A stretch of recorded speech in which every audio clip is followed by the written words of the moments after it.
कबीर की साखियाँ की पाठ की व्याख्या। साखियाँ यानी दोहे। तो पहला दोहा है, जाति न पूछो साधु की, पूछ लीजिए ज्ञान, मेल करो तलवार का, पड़ा रहन दो म्यान।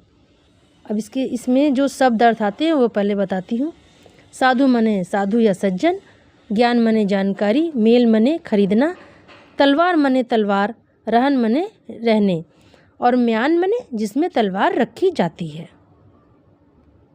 अब प्रसंग बताती हूँ इस दोहे की यानी इस साखी की।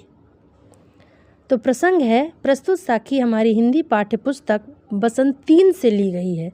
इस साखी के कवि कबीरदास जी हैं। इसमें साखी मने दोहा। इसमें कबीर ने मनुष्य को जाति से ऊपर उठकर उसके गुणों की परख पर ध्यान देने के लिए कहा है।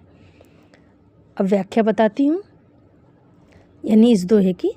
इसमें कबीरदास जी कहते हैं कि हमें सज्जन पुरुष से उसकी जाति नहीं पूछनी चाहिए, अपितु उसका ज्ञान देखना चाहिए। अर्थात मनुष्य को उसकी जाति के आधार पर नहीं, उसके ज्ञान के आधार पर परखना चाहिए।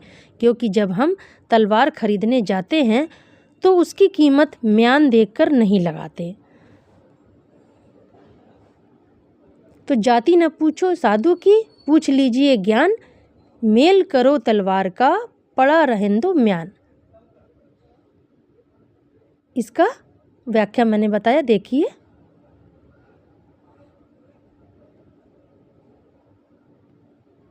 अब दूसरा दोहा है, आवत गारी एक है, उल्टत होई अनेक, कह कबीर नहीं उलटिए, वही एक की एक।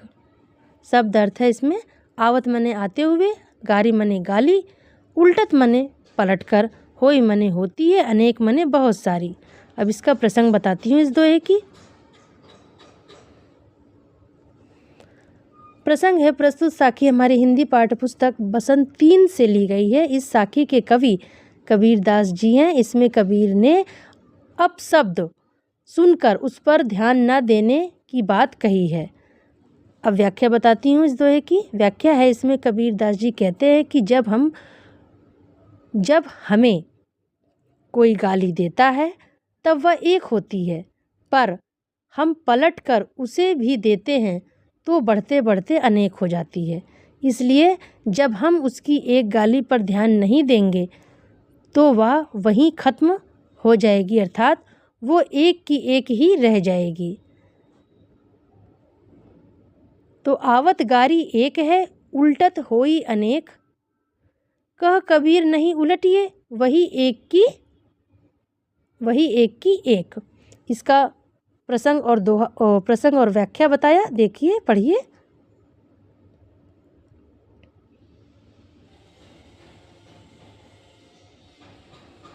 ये है इसका ये प्रसंग और ये दोहा है, देखिए, पढ़िए।